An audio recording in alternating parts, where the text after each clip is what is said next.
Start our second class of issue of shares. तो issue of shares exactly कैसे काम करता है लास्ट क्लास हमने कवर अप कर लिया था कि कितना कितना टॉपिक्स थे हम लोगों ने वो भी देख लिए थे। उसमें से पहला टॉपिक जो था बेसिक एंट्रीज का वो भी हमारा कवर था।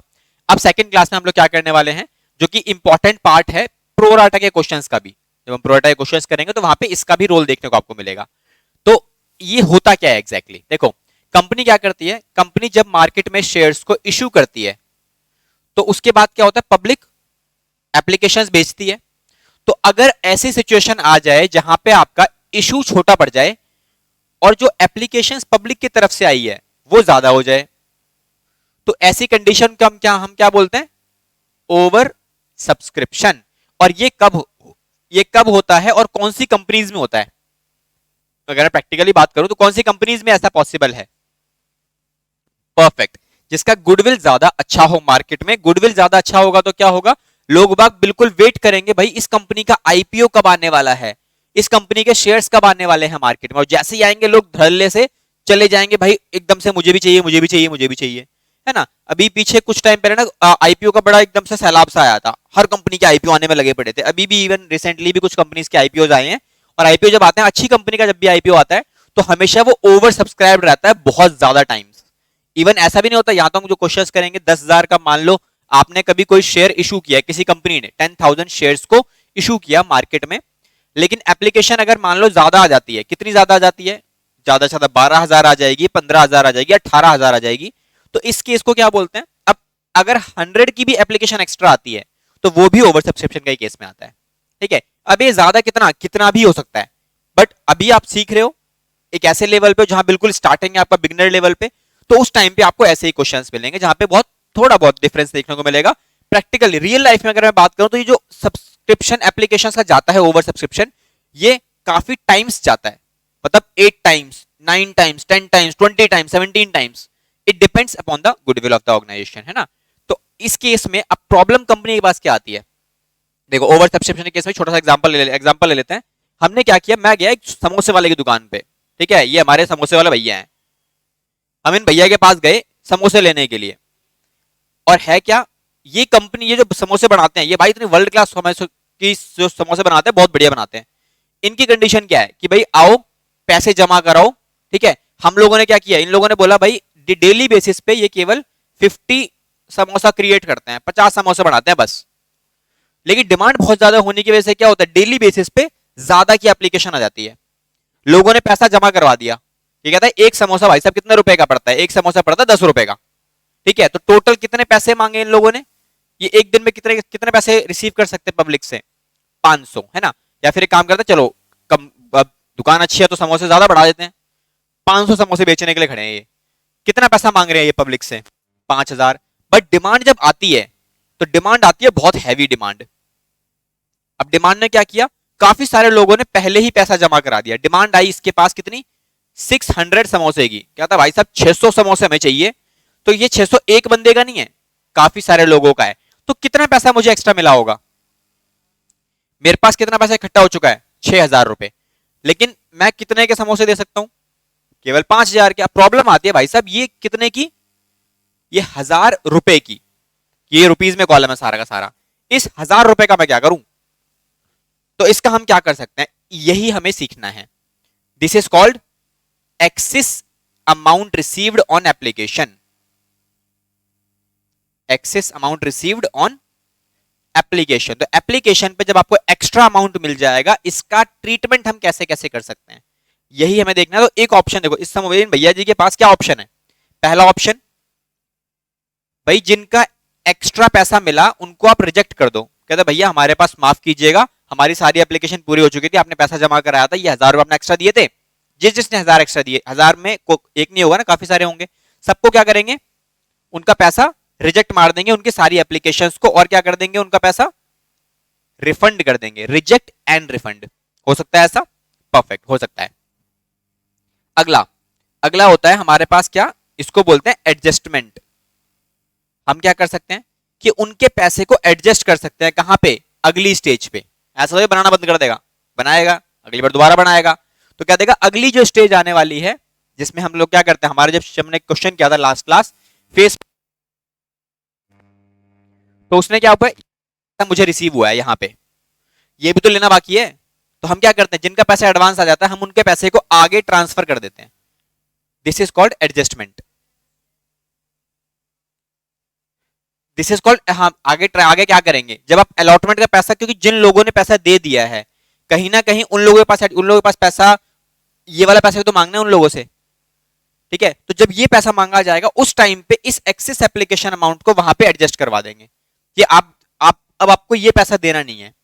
ठीक है, ये अमाउंट यहाँ पे एडजस्ट करेंगे तो क्या होगा, हम ये भी तो डिमांड करेंगे। जब ये डिमांड किया जाएगा उस टाइम पे इस अमाउंट को माइनस करवा देंगे। That is called adjustment. ठीक है, और क्या हो सकता है, और हो सकता है बोथ। बोथ मतलब यहां पे पार्शियल रिजेक्शन और पार्शियल एक्सेप्टेंस। हम ये कह सकते हैं भाई कितने समोसे की डिमांड आई थी, एक्स्ट्रा 100 की आई थी, हमने कहा भाई 50 वालों को दे दो, 50 वालों को एडजस्ट करवा लो, ये भी पॉसिबल है ना। तो ये देखो ये हो गया मेरे पास पार्शियल। बोथ वाले अमाउंट के अंदर क्या है, यहाँ पे थोड़े से रिजेक्ट मार देंगे और बाकी जो बचेगा थोड़ा बहुत उसे क्या करेंगे, उसे एडजस्ट करवा देंगे। तो ये भी केस हमारे पास अवेलेबल है।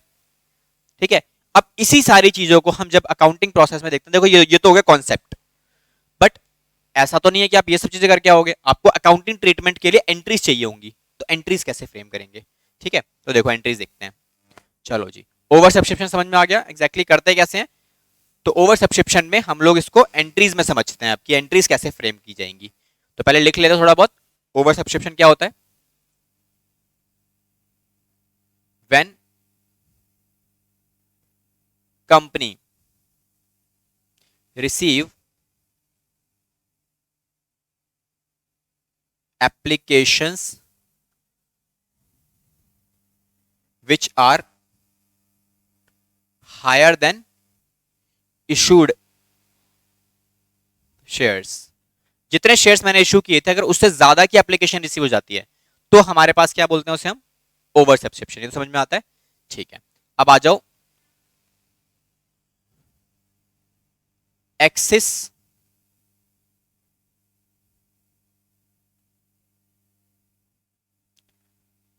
Application money can be utilized in,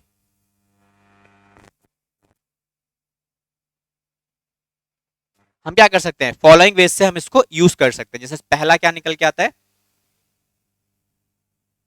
reject and refund. हम क्या कर सकते हैं, रिजेक्ट करो और उनका पैसा रिफंड करवा दो। ठीक है, तो ये एक पॉइंट हो सकता है। दूसरा point, adjustment on next stage. जो पैसा आपको एडवांस मिला उसको अगली स्टेज पे हम एडजस्ट करवा सकते हैं, ये भी पॉसिबल है। देन उसके बाद आपके पास निकल के आता है बोथ, मतलब पार्शियल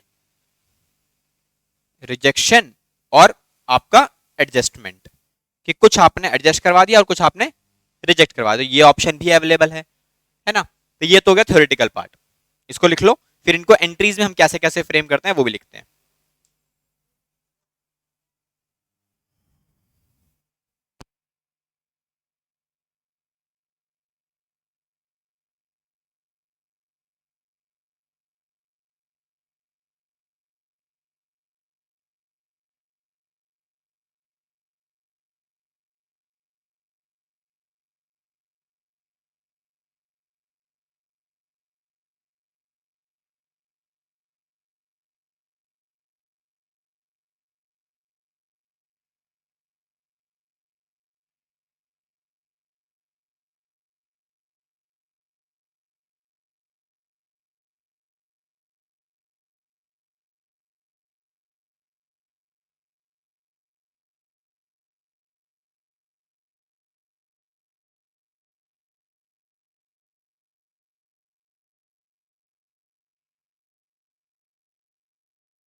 ठीक है, अब इनकी एंट्रीज पे चलते हैं। तो सबसे पहले देखेंगे रिजेक्ट और रिफंड की एंट्रीज एग्जैक्टली कैसे कैसे फ्रेम की जाती हैं। ठीक है, हेडिंग डालो अभी दोबारा से, reject and refund, case number 1।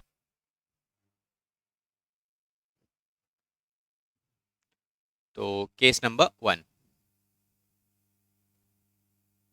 जहां पे आप रिजेक्ट एंड रिफंड वाला प्रोसीजर फॉलो करोगे, क्योंकि अगर आप किसी के शेयर्स की एप्लीकेशंस को रिजेक्ट कर रहे हो तो जाहिर सी बात है, you have to repay the amount. ठीक है, आपको पैसा वापस करना पड़ेगा। तो इन दैट के साथ एक कोई छोटा सा समरी बना लेते हैं क्वेश्चन की, ताकि ज्यादा इजीली समझ में आ जाए। देखो, आपने मान लेते हैं अभी जो केस मैंने किया था, यहाँ पे आपका क्या है, एक इशू किया आपने, और जो एप्लीकेशंस आपको मिली वो मिली आपके पास कितने की, 12,000 की। That means 2,000 rupees excess application money आ जाएगा। ठीक है, बट कितना, फेस वैल्यू क्वेश्चन में हमारे पास था 10 का, 2 का एप्लीकेशन, 3 का आपका अलॉटमेंट, 5 का आपका कॉल हो गया। डन, ये ठीक है, परफेक्ट। अब इसके सॉल्यूशंस पे बात करते हैं कि अगर इस केस में सॉल्यूशन अगर आपको करना है तो क्या होगा। देखो, एक चीज है कि मैंने अगर रिफंड किया, रिजेक्ट किया, एक छोटा सा टेबल और हम बनाएंगे, हर क्वेश्चन में बनाएंगे। अब ये हैबिट डाल लो,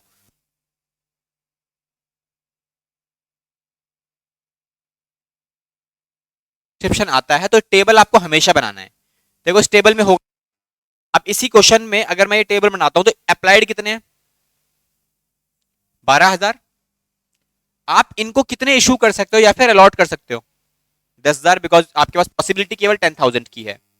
अच्छा, अब क्वेश्चन में आपको बता देगा कि आपने कौन सा वाला ऑप्शन यूज किया। जैसे हमने यहाँ पे क्या किया है, reject and refund. That means from that 12,000 I decided to reject the application of 2,000 shares. तो जैसे ही मैं 2,000 रिजेक्ट करूंगा तो क्या होगा, रिमेनिंग एप्लीकेशन कितने बचेंगी, 10,000। तो 10,000 को मैंने एक्सेप्ट कर लिया। जाहिर सी बात है ना कि अगर मैंने 2 को रिजेक्ट किया तो 10 को एक्सेप्ट किया होगा। या तो क्वेश्चन स्टेटमेंट में लिख के दे देगा कि मैंने रिमेनिंग को एक्सेप्ट कर लिया, नहीं देगा तो इट इज जस्टिफाइड। क्लियर। तो ये मेरे हो गया रिजेक्ट आपका। अब इसकी एंट्रीज देखते हैं। तो जो पहली एंट्री होगी वो क्या होगी, bank account debit to share application. अच्छा, पहली एंट्री किस अमाउंट की होती है, the amount which is received public. कितना मिला होगा मुझे, 2 इंटू पब्लिक ने कितने के लिए अप्लाई किया था, पब्लिक जितने के लिए अप्लाई करेगी उतना ही तो पैसा मिलेगा। तो पैसा मुझे मिलेगा यहाँ पे 24,000 रुपीज का, है ना, क्योंकि पब्लिक ने अप्लाई 24 आपके लिए 12,000 शेयर्स के लिए किया है। तो ऑन दैट 2 रुपीज के हिसाब से मुझे 24,000 रुपीज की रिसीविंग आ जाएगी। अब मुझे क्या करना है नेक्स्ट पार्ट में, शेयर एप्लीकेशन, इसी अमाउंट को मुझे एडजस्ट करवाना है, मतलब एडजस्टमेंट करवाना है कि कितनों को शेयर देने, कितनों को नहीं देने, कितने को रिजेक्ट करने हैं। वो सब कुछ सेकंड एंट्री में करते हैं हम लोग। तो हम क्या करेंगे, जो आपका अमाउंट रिसीव हुआ था ये वाला, ये सारा अमाउंट आपको एडजस्ट करना है, ट्रांसफर करना है शेयर कैपिटल में। तो शेयर कैपिटल में आप कितना अमाउंट ट्रांसफर कर सकते हो, आपकी लिमिट कितनी है ट्रांसफर करने की, केवल 10,000 की। क्या 10,000 से ज्यादा अमाउंट आप ट्रांसफर कर सकते हो, पॉसिबल ही नहीं है। तो 10,000 टू में 2 रुपीज आपने क्या किया, शेयर कैपिटल में ट्रांसफर कर दिया, that is 20,000 rupees. And the rest of the amount is refunded. And जब आप रिफंड करोगे तो यार बैंक बैलेंस गोज डाउन, तो उसके लिए क्रिएट हो जाएगा बैंक बैलेंस। इस अमाउंट कितना आएगा, जितना अमाउंट आपने रिफंड किया, तो कितना रिफंड किया होगा, 2,000 शेयर्स पे कितना, जितना मिला था उतना ही रिफंड किया जाएगा, that means 4,000 rupees. Entry balance हो गई हमारी। ठीक है, तो ये 2 एंट्री होती हैं आपकी रिजेक्ट एंड रिफंड के केस में। Okay, note it down.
Okay done. ठीक है, सेकंड केस देखते हैं एक बार। सेकंड केस में एग्जैक्टली क्या होगा हमारे पास। देखो सेकंड केस में ज्यादा कुछ चेंजेस नहीं आते, अगर मैं इसी को थोड़ा सा मॉडिफाई करूंगा तो सेकंड केस आपका बन जाएगा। तो सेकंड केस हमारे पास क्या है, देखो सेकंड केस में हमारे पास क्या चीजें मिलेंगी। क्वेश्चन में बोलेगा आपका जो है दैट इज कॉल्ड एडजस्टमेंट। ठीक है, तो एडजस्टमेंट के केस में लैंग्वेज किस तरीके, देखो डाटा सारा सेम रहेगा, बस ये जो टेबल आपका बनेगा ना ये वाला, ये थोड़ा सा डिफरेंट दिखाई देगा। वो क्या बोलेगा कि मैंने भाई 2000 वाले कितने आए थे एप्लीकेशन, 12,000 वाली। क्वेश्चन बोलेगा 12,000 वाली को मैंने 10,000 में एडजस्ट करवा दिया। और क्वेश्चन बोलेगा जो एक्सेस एप्लीकेशन मनी आया था that is transferred to the, या फिर adjusted towards the money received on allotment और on a next stages. That means इसमें रिजेक्शन तो है ही नहीं, तो वापस अगर नहीं हुआ तो सारा पैसा क्या हो गया, as an advance. Now advance shares कितने हो गए आपके, 2000 सारे के सारे। तो अब इसकी एंट्रीज आप कैसे प्लेस करोगे, तो एंट्रीज में क्या, पहली एंट्री एक्जैक्टली सेम बनेगी because first entry is always recorded with the amount received on application which is 12,000 shares into में 2, same as it is. Second case में क्या होगा, अब आपको इसमें से कितना अमाउंट आपको रखना है, कितना अमाउंट वापस से एडजस्ट आपको एडजस्ट करना है। तो उस केस में क्या लिखोगे आप, share application account debit same, to share capital same, क्योंकि आपके पास अभी भी शेयर कैपिटल में डालने के लिए केवल 10,000 एप्लीकेबल है।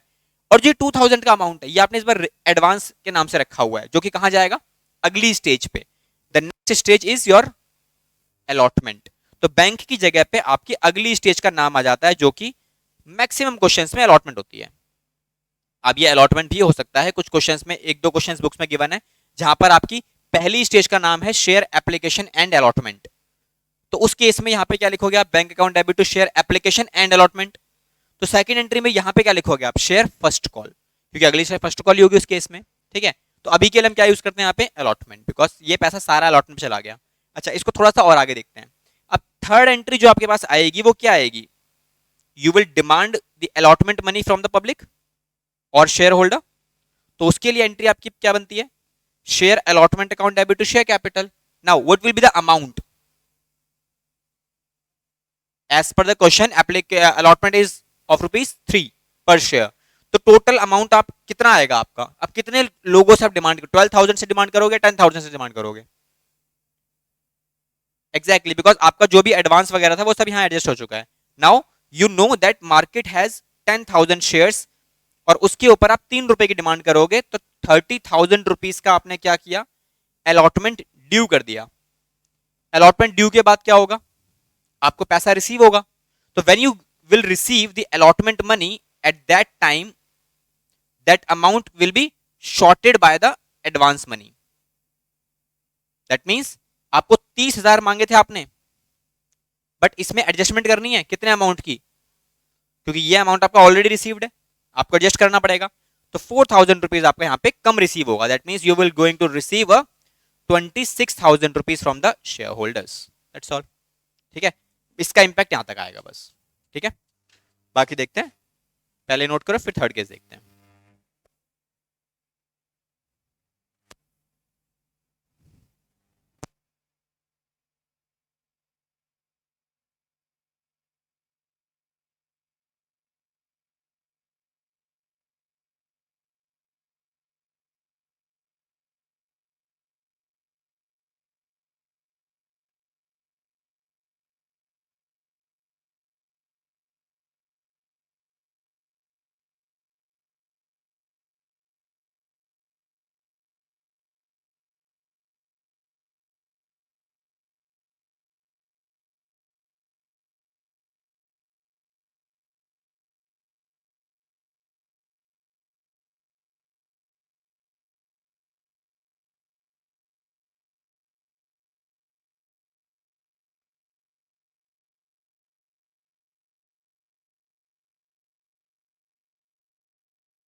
ओके, तो ये था हमारे पास लिखा हुआ है, ठीक है, इसको सेकंड केस कर लेते हैं।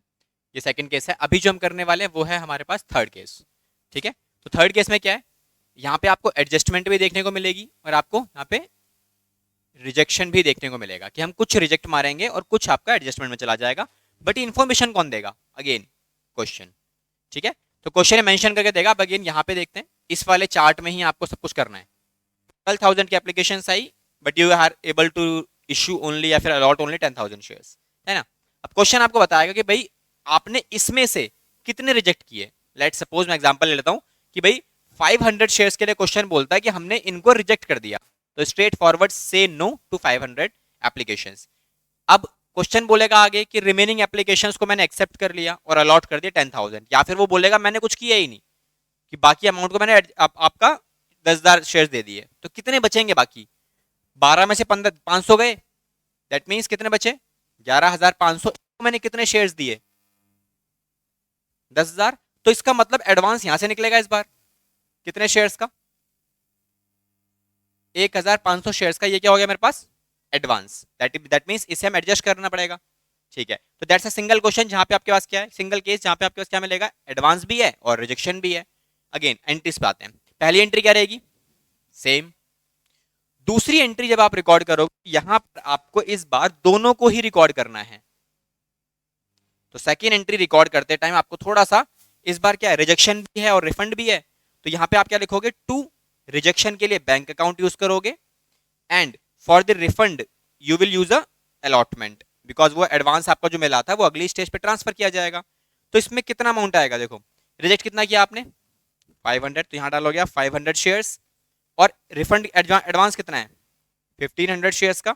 इस पर कितना एडवांस, जितना मिला होगा उतना ही एडवांस आएगा, तो ₹2 के हिसाब से फाइनल अमाउंट बाहर डाल देना। तो ये आ गया मेरा 1,000 का, और ये आ गया मेरा कितना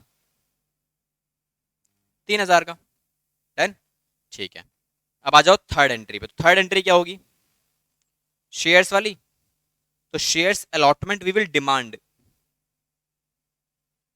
शेयर कैपिटल।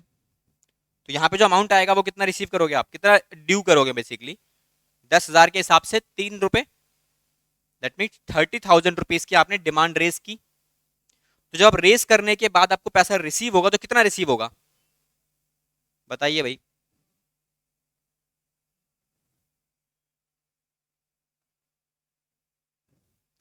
1 करेंगे या 3 करेंगे, 3 करेंगे, क्यों, बिकॉज 3,000 का ही ये वाला अमाउंट जो है आपका। ठीक है, ये अमाउंट आपका एज एन एडवांस आप एडजस्ट आप ऑलरेडी रिसीव कर चुके हो। तो यहाँ पे अमाउंट कितना आ जाएगा आपका 30,000 माइनस में 3,000 रुपए। That means you will receive only 27,000 rupees on allotment. That's all, clear. ठीक है, राइट इट डाउन।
ठीक है, एक क्वेश्चन देखते हैं। तो क्वेश्चन हमारे पास क्या है, क्वेश्चन को समराइज किया जाएगा सबसे पहले, बिकॉज बिना समराइजेशन के आप क्वेश्चन स्टार्ट करोगे ना तो प्रॉब्लम क्रिएट करें। पैराग्राफ फॉर्म वाले क्वेश्चंस हमेशा पहले आपको क्या करना है, हमेशा समराइज करने होते हैं। तो समराइजेशन कैसे होता है, एक बार क्वेश्चन को पढ़ के वो देख लेते हैं। तो इसके एक क्वेश्चन आपके बुक्स में ऑलरेडी अवेलेबल होगा। तो कौन सा क्वेश्चन है हमारे पास, सबसे पहले देखो क्वेश्चन में क्या क्या दिया होगा इन्फॉर्मेशन आपके पास। तो जब भी आप सॉल्यूशन स्टार्ट करोगे तो make sure question number 16 as per 2019 addition TS Grewal. तो आपके पास सबसे पहली इंफॉर्मेशन आपको सर्च करनी है कि नंबर ऑफ शेयर्स कितने इशू किए गए हैं। क्वेश्चन की अगर मैं बात करूं तो क्वेश्चन में कितने शेयर्स इशू किए गए हैं, क्वेश्चन हमारे पास सिटीजन वॉचेस। तो सिटीजन वॉच लिमिटेड कंपनी ने इनवाइट किया है एप्लीकेशंस 50,000 शेयर्स के लिए। अच्छा 50,000 ये जो गिवन है आपको नंबर्स में गिवन है ऑलरेडी, तो आपको कन्वर्ट करने की जरूरत तो है ही नहीं, है ना। 10 रुपीज का एक शेयर है, दैट मीन्स क्वेश्चन ने फेस वैल्यू भी आपको दे दी जो कि 10 रुपीज की है। इसका ब्रेकअप क्वेश्चन पक्का देगा आपको, तो कितना दिया हुआ है 3, 4 और बैलेंस जो बचेगा वो फर्स्ट एंड फाइनल कॉल पे, मतलब 4 रुपीज 3 रुपीज की आपकी एप्लीकेशन हो गई, 4 रुपीज की अलॉटमेंट हो गई, and balance of rupees 3 first and final call पे आपको मांगना पड़ेगा।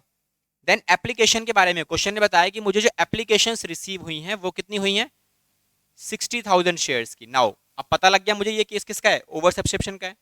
तो जब भी आपको ओवर सब्सक्रिप्शन का केस मिलेगा तो आपको अगला पार्ट क्या करना है, आपको हमेशा एक छोटा सा टेबल फॉर्म करना है, जो मैंने अभी केसेस में हमने किए थे कि आप टेबल क्या है, अप्लाइड, और दूसरी तरफ आप अलॉटेड या फिर इशूड, कितने इशू करोगे शेयर्स। तो क्वेश्चन में अप्लाइड कितने हैं 60,000, बट वी कैन अलॉट या फिर इशू ओनली 50,000 शेयर्स। अब क्वेश्चन में बताएगा आपको कि 10,000 का जो एक्सेस अमाउंट है या फिर एक्सेस एप्लीकेशन हैं उनका क्वेश्चन ने क्या किया। तो क्वेश्चन में क्या बोला उसने मुझे, उसने बोला ऑल कॉल्स आर मेड, ठीक है। आगे लिखा हुआ applications were accepted for 50,000 shares. Question ने क्या बोला, 60 में से केवल 50,000 शेयर्स की एप्लीकेशंस को ही एक्सेप्ट किया गया, मतलब 50 वालों को मैंने 50 शेयर्स दे दिए, the remaining 10,000 shares are rejected, ये भी बोला हुआ है क्वेश्चन है, इसका मतलब बाकियों को मना कर दिया। एंड एक चीज हमेशा ध्यान रखनी है कि इन सबका सम हमेशा टोटल के बराबर होना चाहिए, जो बराबर बन रहा है। दैट मीन्स इस क्वेश्चन में क्या है, रिजेक्शन वाला केस है हमारे पास। अब आगे क्वेश्चन ने क्या बताया मुझे, कह रहा है कि आपको ऑल कॉल्स आर मेड, सारा पैसा मांगा गया है, मतलब हमने यहां तक पैसा डिमांड किया है। कह रहा है सबका पैसा मिला भी है और कोई दिक्कत नहीं है, accept first and final call on 500 shares, मतलब 500 शेयर्स पर मुझे कुछ पैसा नहीं मिला, तो उसके लिए डिफॉल्टर है हमारे पास एक। तो आप क्या करोगे, डिफॉल्टर्स का चार्ट बनाओगे। शेयर होल्डर नंबर 1 कितने शेयर्स हैं उसके पास, क्वेश्चन ने बताया 500 शेयर्स हैं, and he is fail to pay the first and final, आपकी फर्स्ट एंड फाइनल कॉल, मतलब एप्लीकेशन, अलॉटमेंट और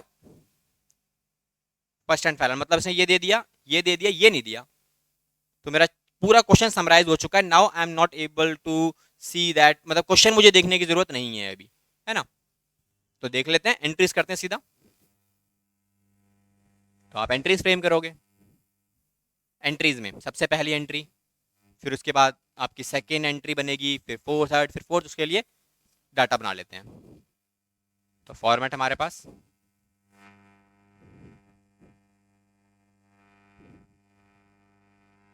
ठीक है जी। तो सबसे फर्स्ट एंट्री क्या होगी, bank account debit to share application, amount कितना आएगा 60,000 रुपीज, इन टू में दैट मीन्स 1,80,000 रुपीज का अमाउंट मुझे यहाँ पे रिसीव हो जाएगा, और इसे हम क्या बोलेंगे, बीइंग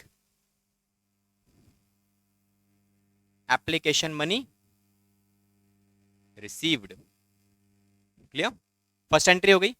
अब सेकंड एंट्री में क्या करते हैं हम लोग, share application account debit to share capital, and there is a adjustment, यहां करना पड़ेगा। तो यहां पे क्या है, रिजेक्शन है, तो क्या यूज करोगे आप यहां पे, टू बैंक अकाउंट, ठीक है। तो अमाउंट 1,80,000।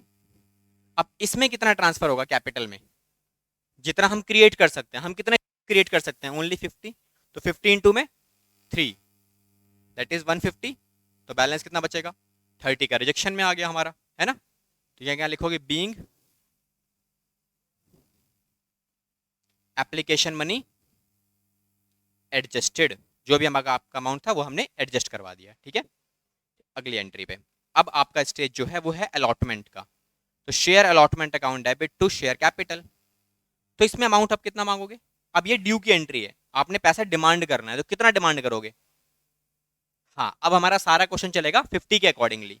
तो 50,000 शेयर्स इंटू में 4 रुपीज की अलॉटमेंट है, that means 2 lakh rupees raise किया जाएगा ऑन अलॉटमेंट। तो इसे क्या बोलेंगे? बीइंग अलॉटमेंट ड्यू, बिकॉज पैसा तो मिल नहीं रहा आपको यहाँ पे, तो ड्यू किया हमने यहाँ पे। नाउ अब आप रिसीव करोगे, तो यहाँ लिखोगे bank account debit to share allotment. कितना अमाउंट आएगा?